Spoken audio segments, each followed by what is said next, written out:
In today's video, the real value of a diet break.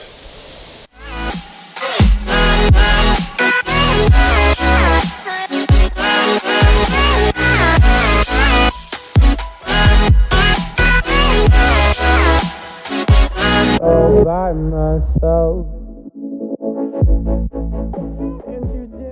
Hey guys, what's going on? This is Paul Revelia from ProPhysique.com and welcome to today's video on the diet break. A lot of interesting things have been coming out about the diet break, and I thought it would be a good time to discuss not only what the new research has shown, but also some of the things that I have seen over the last 2 years since I started making diet breaks a normal part of my coaching toolbox, if you will. And I want to talk about a few other things that I've noticed, a few other trends. So when we talk about a diet break, let's first define what that is. As someone who is in a caloric deficit and has been for an extended period of time, what a diet break would be to raise your calories up to a maintenance level. Now, we have to define what maintenance level means, because the first thing you need to know is that maintenance level is not static. So if you started and you were maintaining your weight at 3,000 calories, but you've been dieting for 6 months and are now down to 1,800 calories, your maintenance is no longer 3,000 calories.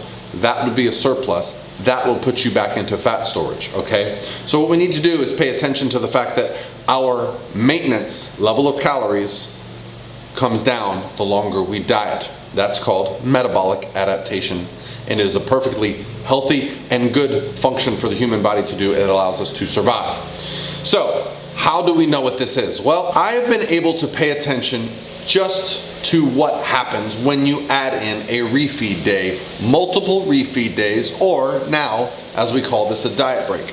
And it's pretty remarkable. And what's cool is that the research is now backing this up. The 2-week diet break study that just came out actually showed that the participants who took a 2-week break from their restrictive diet and then went back on had better results than those who did not and just continued on. Meaning, our bodies need a break. This is something that I remember from the first time I ever did a very strict diet. In 2008, I worked on competing in a bodybuilding show. And during that time, I was in a very calorically restricted state for 18 weeks, having 1 refeed day per week or so on average.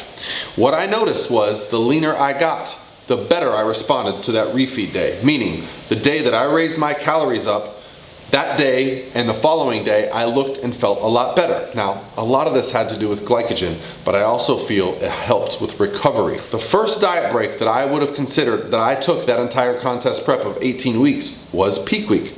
The peaking strategy that was used on me by my coach was to bring carbohydrates up higher and bring cardio down lower for that week. Well, that week I hit the lowest weight of my prep, I felt the best of that prep, and I actually just came into really great condition and got better and better as the week went on.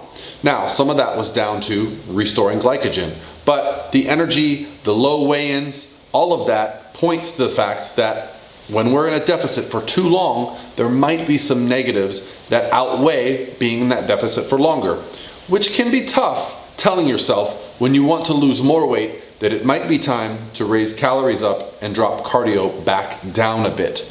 So a few things happened during that first week where I was peaking for my show. My training intensity was reduced, my cardio was reduced, and my calories were raised. What I learned from this was that I could continue this strategy. The next time that I competed, I did multiple shows. That week that we call peak week for bodybuilding competition, actually I knew that it was going to have this response, and I was able to use multiple peak weeks to continue getting better. Now, I have since learned from others in the industry, as I've gotten into coaching and seen this myself, that there is the ability for the body to get leaner adding calories in. We call that metabolic building, okay? It doesn't happen for everybody, but there are athletes who are very lean and they're able to add calories. This type of diet break or reverse dieting or metabolic building really is something I should have paid attention to a lot sooner. It wasn't until I sat down with Eric Helms in Australia 2 years ago, and he mentioned to me that he had seen some really good results with diet breaks. I immediately started implementing them with clients who were kind of stalled in a fat loss phase, and I was a little bit fearful of just stripping calories and adding cardio.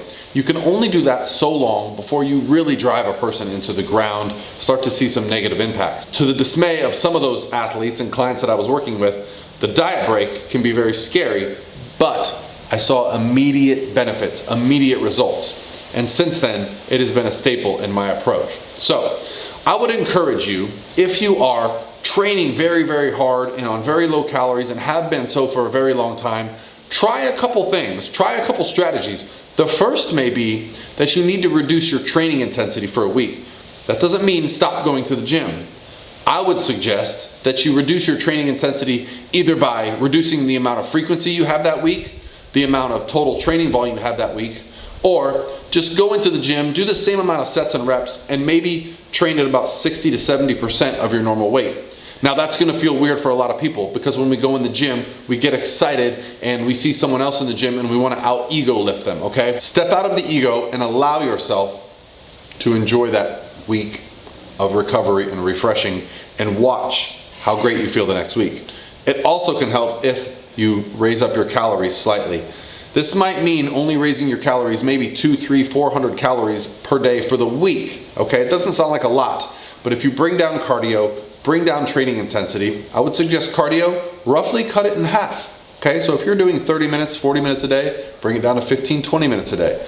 These are the kind of strategies that if you use them together, you allow the body to refresh. Are you paying attention to sleep?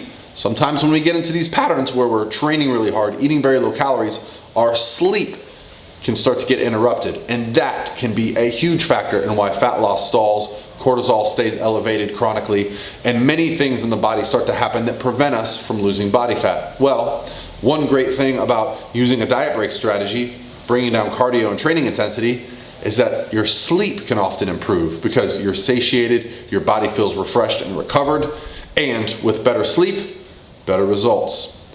That's just some of my thoughts on how to use diet breaks and how they can benefit you, as well as how to reduce training intensity, cardio duration, and in combination to get the most out of what you're doing on a day-to-day basis.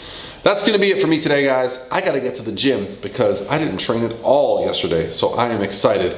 I hope you guys are having an awesome week, and I'll talk to you tomorrow.